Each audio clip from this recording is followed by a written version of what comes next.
on that pitch. This was the turning point in a game that twisted and turned in many directions. There was no shortage of effort from Mahmudullah Riyad. Bad luck Bangladesh. Truly incredible.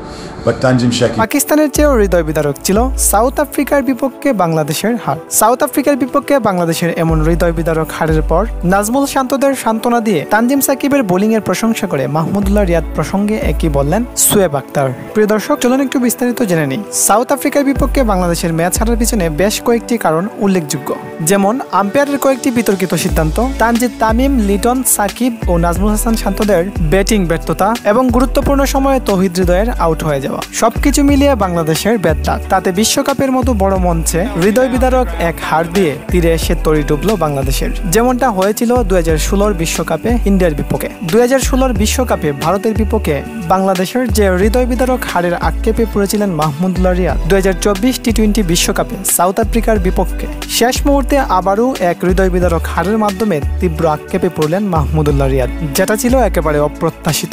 গুরুত্বপূর্ণ সময়ে দলের হাল ধরে নিজের সর্বোচ্চটা দিয়ে চেষ্টা করেছিলেন তৌহিদ হৃদয়, কিন্তু আম্পায়ারের এক বিতর্কিত সিদ্ধান্তের কারণে মাঠ ছাড়তে হয়েছিল তাকে। সে বিষয়ে হৃদয়ের মুখ থেকেই শুনে নিন।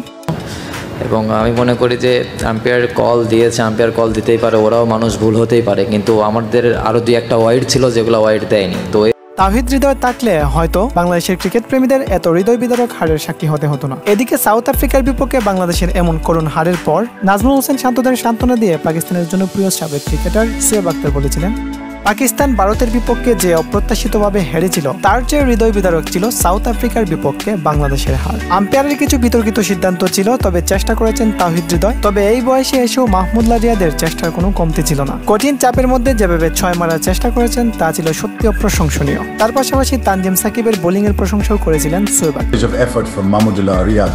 The way he tried to hit a 6 under heavy pressure was truly incredible.